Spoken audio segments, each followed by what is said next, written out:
Thank you, Tobias, and good afternoon, everyone. And thank you to also to Intersolar for inviting me. So I'm going to talk mainly about the whole CNI renewable space, policy developments mainly, with a view to understanding what are the kind of evolution and growth opportunities in this market. Just a very quick introduction in case you're not familiar with us. So we are a consulting and market intelligence company focused entirely on the renewable business. I think we are a unique business of its kind. We work with the entire value chain and most of the leading players in the industry, including the developers, investors, project contractors, equipment suppliers, and think tanks, etc. are our clients. And then, we recently developed India RE Navigator, which is a web-based portal providing you with 24/7 access to all the latest developments in the sector, including tenders, projects, government policies, etc. It's been very successful. A lot of the leading players have signed up to it. So if you need more information about the sector, if you're constantly looking for, finding tracking the sector more challenging, please do try it and let us know if you're interested in it. Okay, so coming to the CNI renewable market, we see that this is a market which is growing and gaining momentum worldwide, not just in India. There are in India, we see there are two very strong forces at work here. On the one side, the consumers are saying we want more and more renewable power.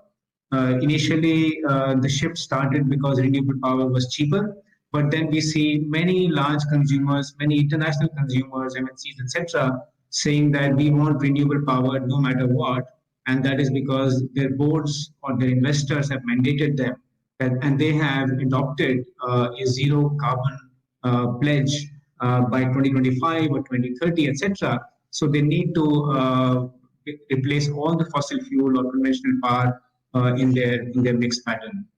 Similarly, in India, many the larger consumers have RPOs, because of which again they need to buy 10 to 15% of their power from renewable sources. So this is a very strong trend. We see it accelerating over time. The problem is that on the other side, the distribution companies are not happy to play ball, and that's the reason. Obviously, is that they derive bulk of their revenues from the CNI market. And the CNI consumers face a lot of challenges in terms of withdrawal of incentives, net metering and banking policies, unpredictability of charges, etc., which is really, proving to be a big challenge for the growth of this market. Vinayji, 1 second. You may wish to hide this message bar which is displayed on the screen. Sure. Thank you, Tobias. So if you look at all the options available to the consumers for buying renewable power, rooftop solar and open access are the two main options. The option of buying renewable energy certificates is not really viable in our view. One, the volumes have shrunk, and second, trading is not even allowed right now. So these two are the main options, and as you can see, the market matured. The volume was growing year on year until 2018, and then the progress has been a bit more erratic. And the reason for that goes back to a number of reasons actually, but mainly it is the changes in policy from the DISCOM and at the state level. But then there have been other issues in terms of imposition of safeguard duties, imposition of GST, lack of debt financing, etc., which have slowed down the market. The good thing is that there are many successful businesses now. There is a thriving ecosystem, and many companies like Cleantech Solar, CleanMax, Amplus, etc., have scaled up. Many large investors have come into the market. So there is a huge appetite and capacity to build on and to build on more capacity to cater to demand from the consumers. Now, just looking at the policy part, basically we have tried to show in this what have been the various policy moves in the last 3 to 4 years, both for open access renewables and for rooftop solar. So top of the slide is open access, and the bottom of the slide is rooftop solar. And I think what I take away is that there is really a free for all. I think every state is doing what they feel is right for them. But there is no consistency. There is no visibility. And some states are removing net metering or banking policies. Some states are imposing charges. Some states are, removing exemptions, etc. And that is leading to a massive change in the way the market is evolving and growing. And I just want to kind of you to focus on the top part, these four arrows. Basically, what we're trying to say is that initially in 2016, when solar power and wind power was more expensive in comparison to grid power, then the market started growing on the back of REC projects, very small projects, 1 to 5 megawatts, but developed by local players. Eventually, when the costs started coming down, there were more incentives provided by states like Karnataka and Andhra Pradesh. Many developers scaled up, project sizes became bigger, larger IPPs came into the market, and there was a shift towards group captive structure from a pure third-party PPA model. And then, what we see happening right now is that as banking benefit or net metering benefit is being withdrawn, there is more and more tendency towards setting up behind the meter systems or hybrid systems, hybrid meaning wind solar hybrid. Storage is not very popular just yet because of the cost reasons. But many customers are saying that even if I can't use renewable power on, let's say, Saturday or Sunday or some holidays, I'm still going to build it. Even if there's a net metering cap of 1 megawatt, I will still build a system for 5 megawatts or 10 megawatts, because overall, the net savings, even on the other 5 or 7, 6 days of the week, they are more than sufficient for me, and that is remunerative on its own. So that is the current flavor of the market. What we expect to happen going forward is that storage is going to play a very, very big role, as I think Umakant and Tobias have highlighted before me. There are many more opportunities. I think cost of storage coming down will obviously help, but we expect there will be a lot of willing or unwilling policy moves in the sense of time of the day tariffs, demand side management measures, and peak load tariffs, etc., from the discoms, which will enable the growth of storage in C&I space. Again, just to kind of show you the net metering landscape in India, this map shows you, different states doing different things, but by and large, the flavor is that the net metering benefit for C&I consumers is going to be very limited. And I think the Ministry of Power's draft document issued 3 months ago, which says that net metering should not be available to any consumer more than 5 kilowatt, is providing enough encouragement for all the discoms to remove that benefit completely. What's happened in Maharashtra? The Maharashtra regulator recently issued a policy update, which is, I think, very helpful and provides some kind of a template for the other states. And what the state has done is they've said that net metering should be available to all consumers, but only as long as the capacity, total cumulative capacity, is less than 2 gigawatts, because that is relatively quite small, and this market should have the free growth opportunity until then. The regulator has also said that banking should be allowed on a yearly basis, but banking charges can be imposed. So I think the regulator has quite fairly allowed the market to grow until it gains some decent volume.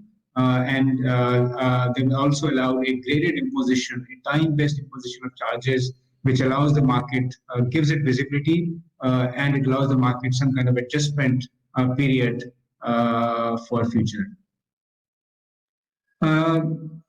Other interesting thing which has happened in the market recently is that green power, renewable power, started trading on the exchanges about 3 months ago.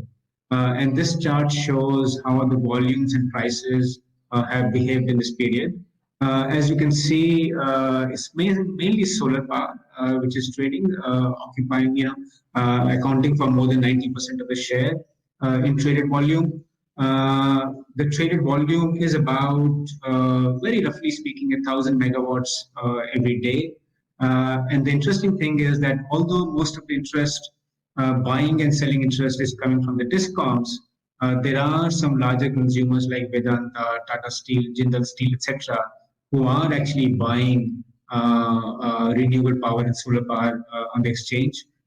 They account for about, we estimate about 200 megawatts a day of power being bought on the exchange by such consumers. And as you can see, the price on the exchange is about 3.5 rupees, 3.5 to 4 rupees for wind and solar, which is fairly competitive with open access power, and still provides a very attractive financial benefit to these consumers over grid power. In terms of the other policy-related issues, one big source of uncertainty is the possible imposition of basic customs duty. The government has talked about a duty of up to 40% over the next 2 to 3 years, and that would mean the cost of power for the consumers going up by about 60 odd paisa per kilowatt hour. Now, that in itself is not going to be causing a huge dent, and I think consumers will still be able to make some attractive savings over grid power cost. But the problem is we still expect the uncertainty around the timetable and the cost structure to be a source of risk and uncertainty for the market, and potentially slowing down the market for some time.